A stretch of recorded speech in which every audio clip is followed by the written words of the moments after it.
Hi everybody, my name is Yahara and I decided to do my culture immersion project on India, more specifically the state of Gujarat in India, which is located kind of northwest of India.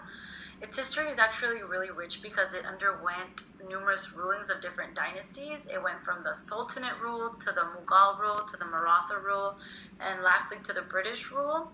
And that's when actually the biggest development took place.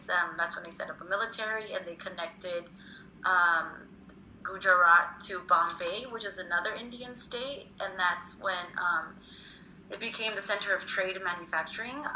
Finally, in 1915 was when the people of Gujarat raised their voices for the independence of India. And then on May 1st, 1960, it became true, and that's when their independence was granted. And then the first settlers of Gujarat were the Gujars. The Gujars happened to be an ethnic group from India, Pakistan, and Afghanistan, and their tribe name was actually modified to Gujara. And the tribe followed the main religions of Hinduism, Islam, and Sikhism and Christianity. And the people of Gujarat are a very varied population that include Gujarat people and refugees from alternative Indian states. That their main religions were Hinduism and Jainism. Their culture is a mix of Hinduism, Islam, Jainism, and Buddhism. They believe in various gods and goddesses and participate in ceremonies that celebrate birth, marriage, and death. They also take part in festivals like Diwali, which is a festival of lights, and Navratri, which is a 9-day autumn festival. Their main language is Gujarati, and their ethnic groups include Hindu, Muslim, and Jain minorities. So for my autobiography, I actually got the chance to read a book about Gandhi. I actually wasn't aware that Gandhi was from this specific place that I'm researching. I had no idea, but it was really interesting, and then I got to read his book titled The Story of My Experiences with Truth. Basically reveals Gandhi's trials and flaws throughout his life, and like basically how he used his life as almost like an experiment. He used the negatives as just building blocks, and how he fulfilled making a positive difference in so many people's lives. He led India to its independence from the British rule. Overall, I really enjoyed reading about his character, how his character just showed throughout the book. I really enjoyed reading about his beliefs and his philosophies and all of his life achievements. And throughout the book, the major themes that I saw were humility, justice, peace, purity, truth, and independence. And I would really recommend it to you guys. For the film section of my project, I watched a film titled The Good Road, and this film was actually filmed in Gujarat, India. The movie includes a family that loses their son while on vacation, and a man who's going to extreme measures to provide money for his family, and a young little girl trying to look for her grandmother because her parents passed away. So the themes within this film are very strong and blunt. The themes of family and family values come to play. Friendships, compassion, and hope are really there as well. I also really enjoyed the rawness of the film. I believe it captured a lot of the unseen portion of India that people aren't aware of. It captured it down to the dirt roads, to the little huts that sell food on the side of the roads, and then for me personally, it hit home because in Mexico, in my little city, that's exactly what it looks like.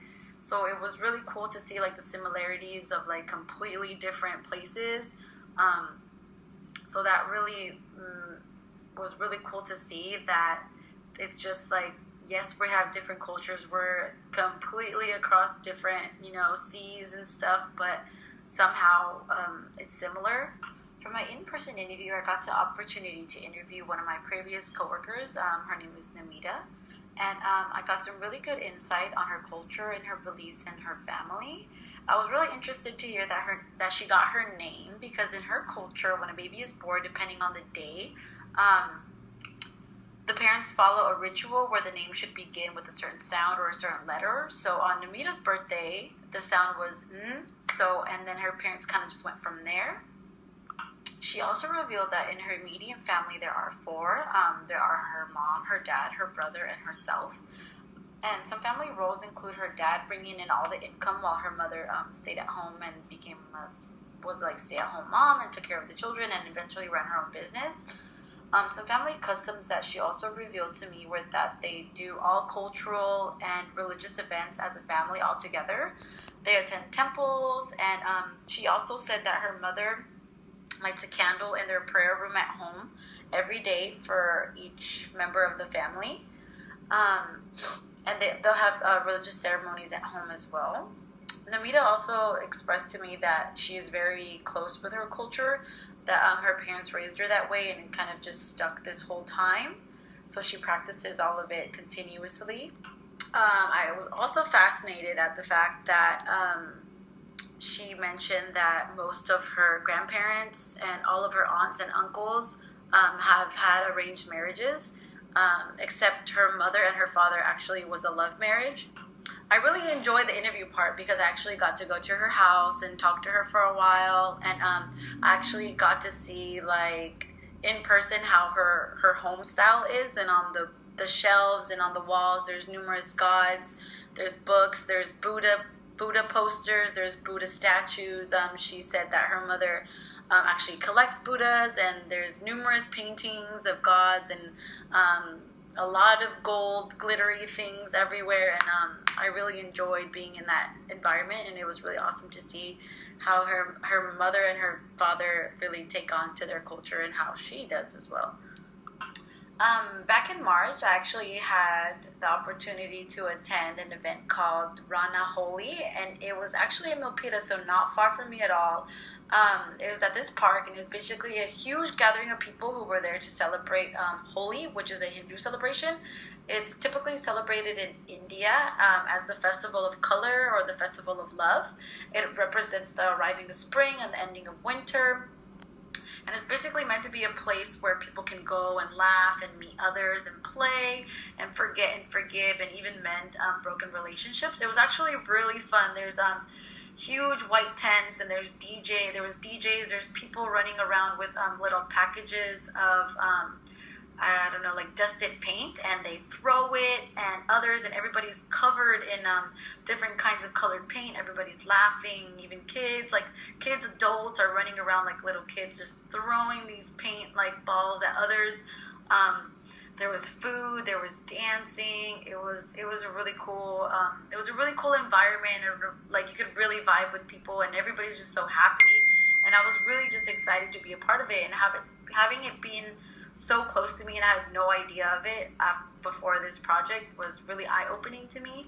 And it just makes me want to just go out there for my community, because I know there's just a lot that different cultures just bring to us, and we can just have access to that. And it was a really cool experience, and I think they have it every year. So and I believe they have a Facebook. So if you guys would like to attend, you guys can look it up. It's called Rana Holi. And yeah, I really hope that you guys maybe get the chance to attend it and experience what I experienced, and go out there and have fun and check out how other cultures celebrate. Yeah. One of my other favorite questions that I asked Namita was what were the characteristics of good parents within her culture, and she answered that it is actually critical of the parents of her culture to install the importance of education, family, good morals, and beliefs to their children. And this reminded me of back when I was doing research, and I read an article that stated that the people of Gujarat thrive on education and business. And then that tied me in with the fact that Gujarat actually became more established when it made a bridge to Bombay, and that expanded, and it became a place of trade and manufacturing.